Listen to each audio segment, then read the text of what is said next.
Hello, everyone, and welcome. I'm Margie Daniels. I'm the Executive Director of Massachusetts Partnerships for Youth, commonly known as MPY, and I am so excited about this show today. Many of you know that Massachusetts Partnerships for Youth is a small nonprofit organization, and our mission is prevention and intervention in matters of health and safety for youth.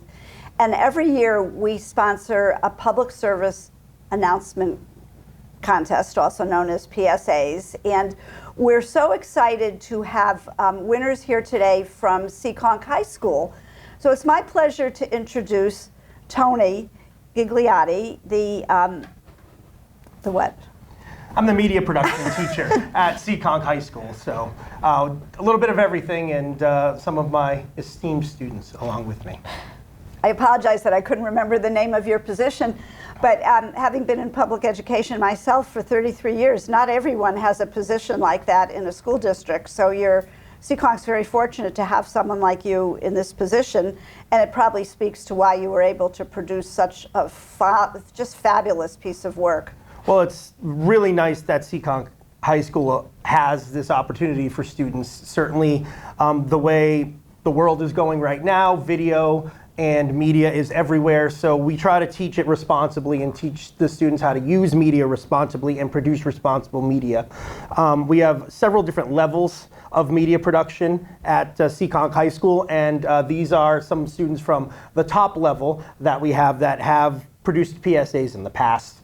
And I tasked with producing one for this contest, and we're just so excited to be able to support a great organization like MPY. So really a bonus that we were able to produce this for the Massachusetts Partnerships for Youth. And we greatly appreciate that. I just want you to know, it wasn't just the staff at MPY loving your video.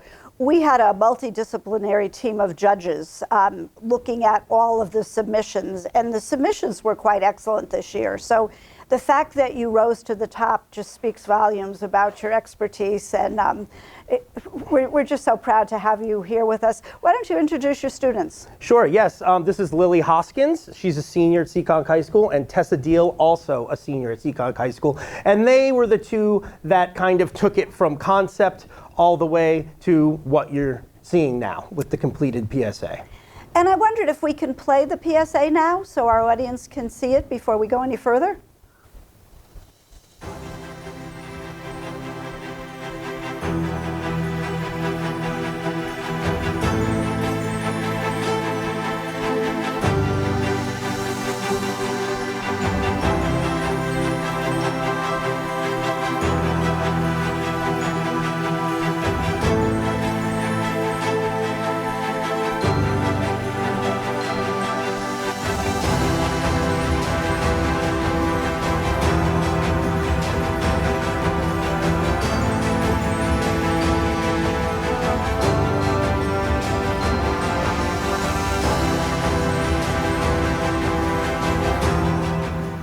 A message from the Massachusetts Partnerships for Youth. Our theme this year was respect, give it, get it. And this make self-respect stick was just perfect. It was exactly the message that we were hoping to be able to show to our audience, because this will be broadcast widely and will also be available on the MPY website. So many people will see this. And you absolutely hit the nail on the head of what we were hoping to achieve by this. So how'd you come up with the concept with the sticky notes? So on the suggestion sheet that we were given, there were some different respect ideas that you could go off of. One of them was respect yourself, and that was the one Tessa and I chose to work on together. We spent a lot of time sitting in class coming up with an idea for it that we thought would be really good.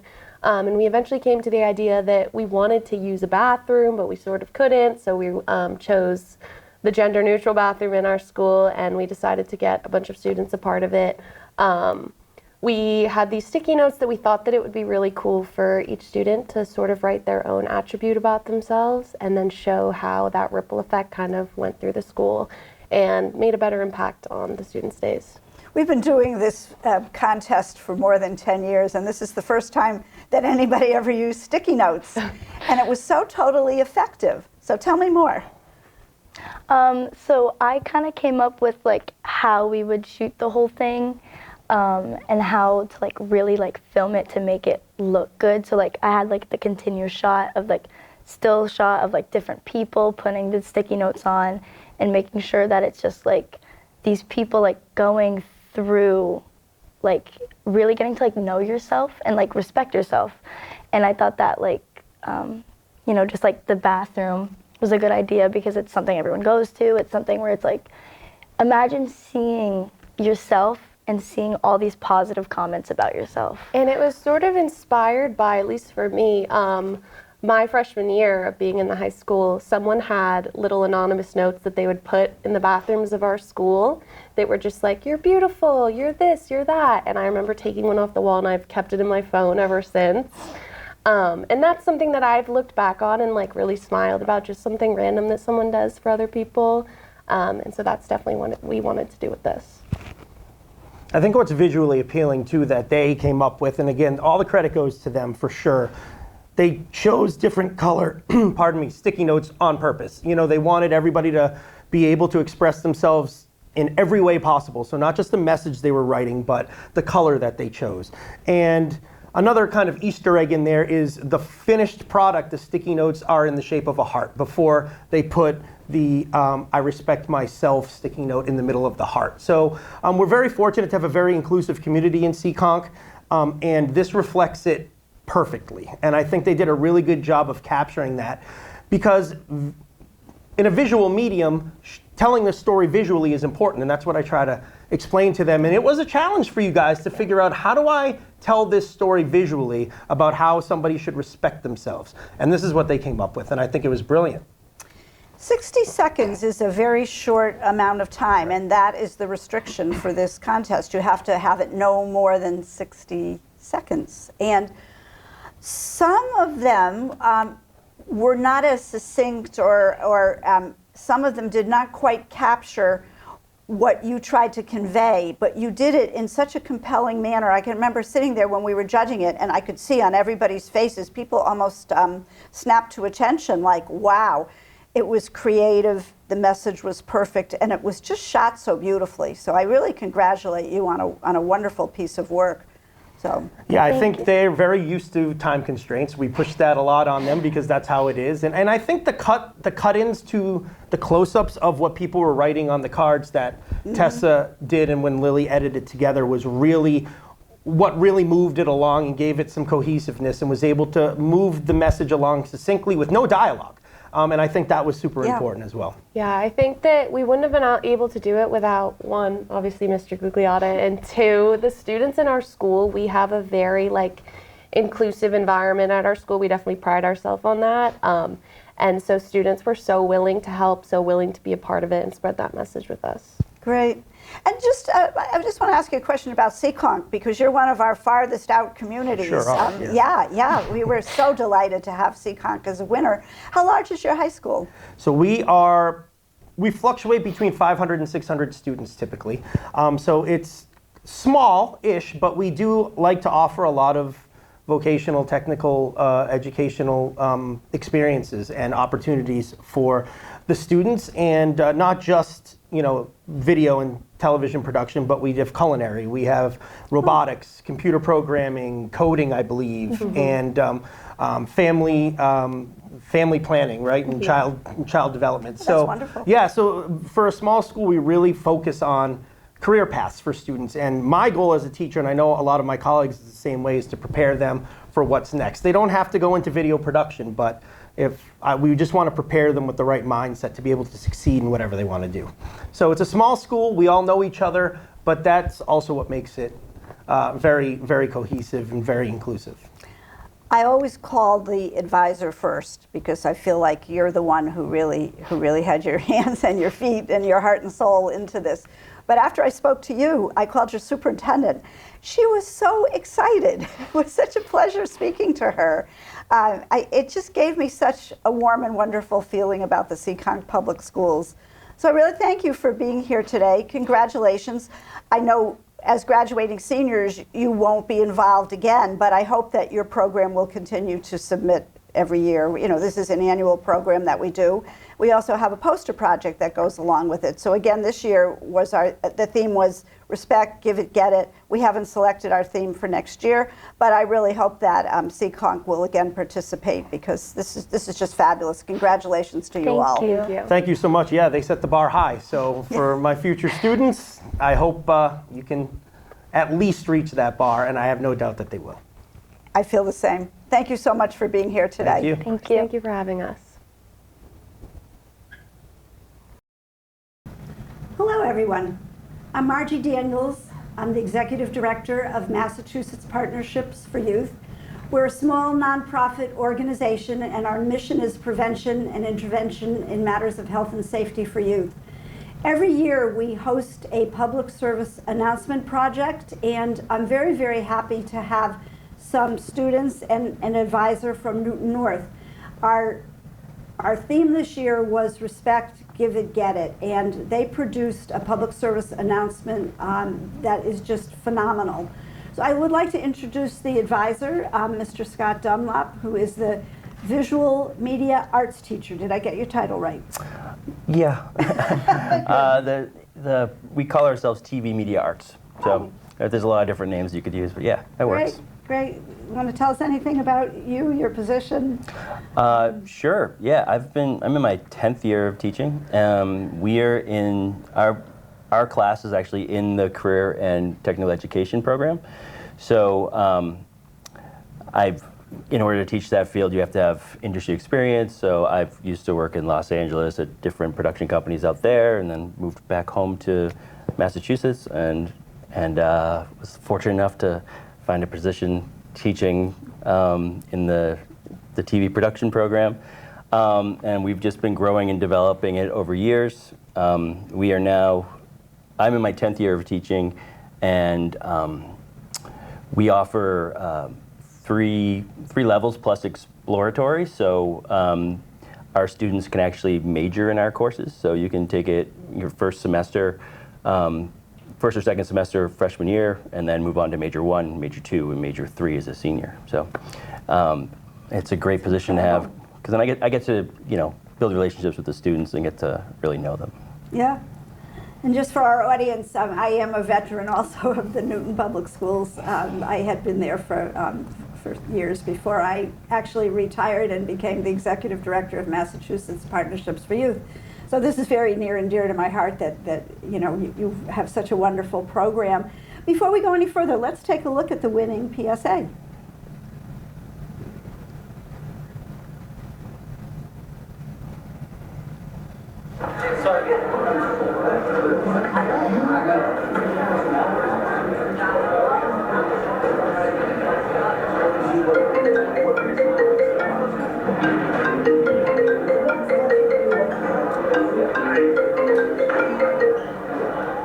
Hello?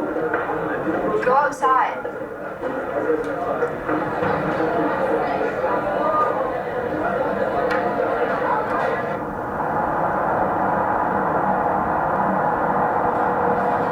Who is this?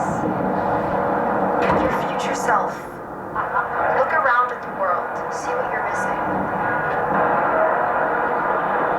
You're wasting so much time dwelling on old memories. There is so much more out there for you. What's past is past. Do us a favor and live in the present. Okay. Thank you.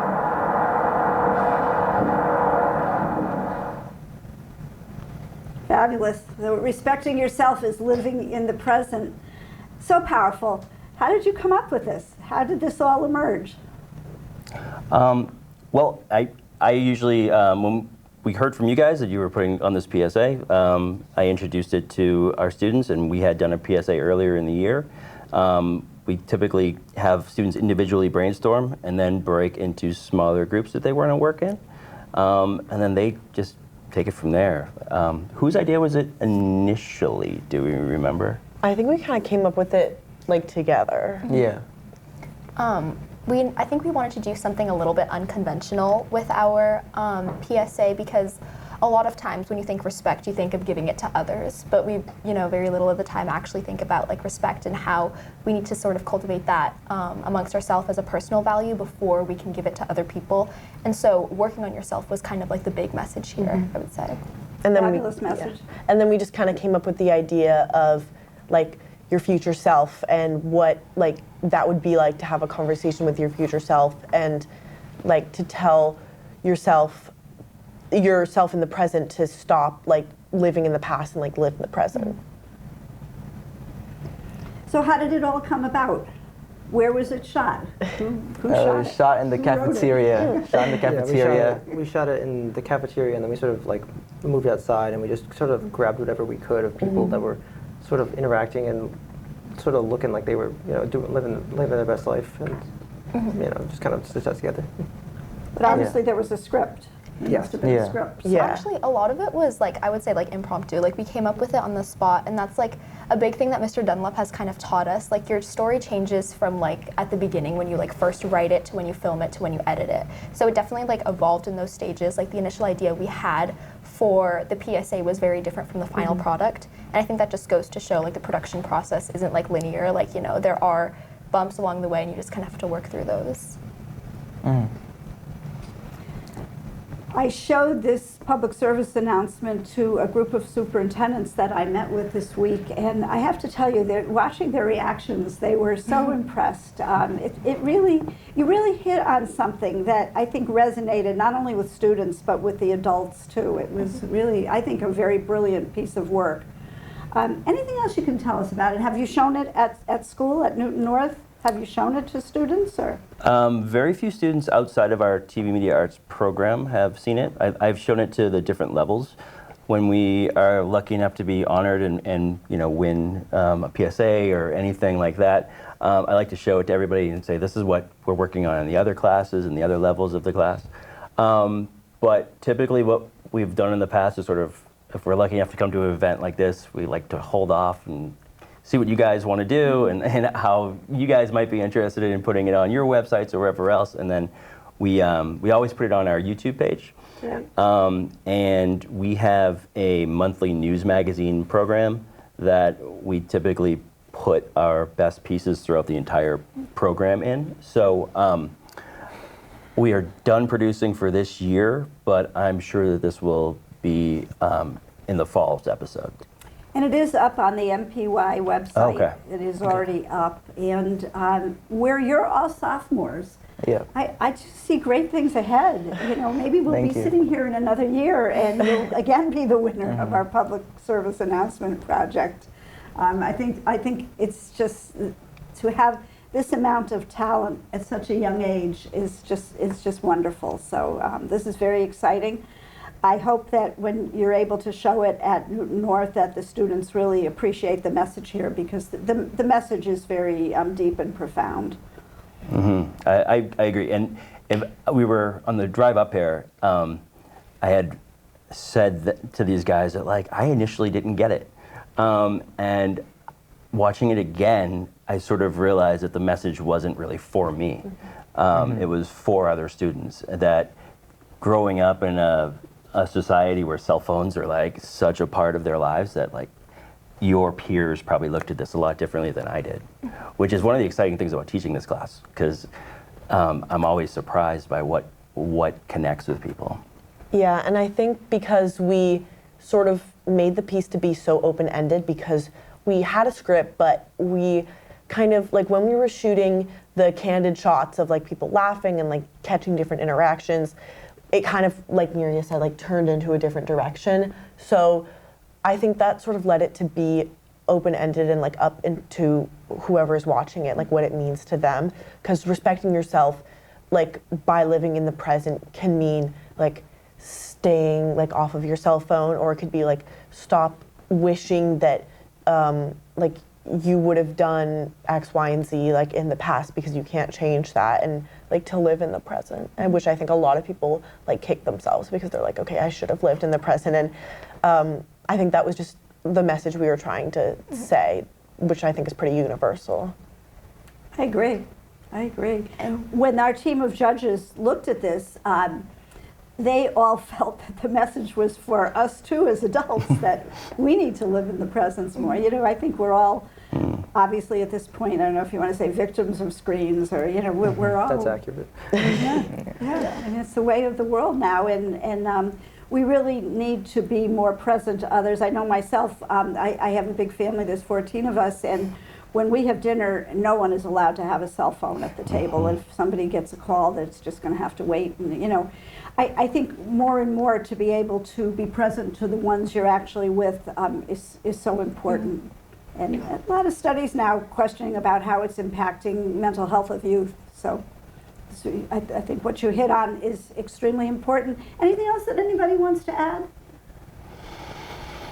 I would just say, like, adding on to Julia's thing about like the piece being so open-ended, I think it also gives like the audience an opportunity to like really be like introspective and like, you know, understand like where they are, you know, maybe lacking in terms of being present and where they can improve. And because it's so like up to interpretation, it really like reveals like to the person who's watching like where, you know, they can improve in those areas. So like that was another intention of our piece, I would say, to like, you know, be personal to each person. Yeah, and the fact that the young lady portrayed in this PSA was open to the message. So I think it ended on a very positive note that she certainly was taking the message seriously and was going to give it some thought for the future. Yeah. So I thank you very much for being with us today. This was wonderful, and wish you all well. I hope you have a wonderful and safe summer, and you'll be juniors before you know it. Thank you for having us. Thank you. Thank you for being here.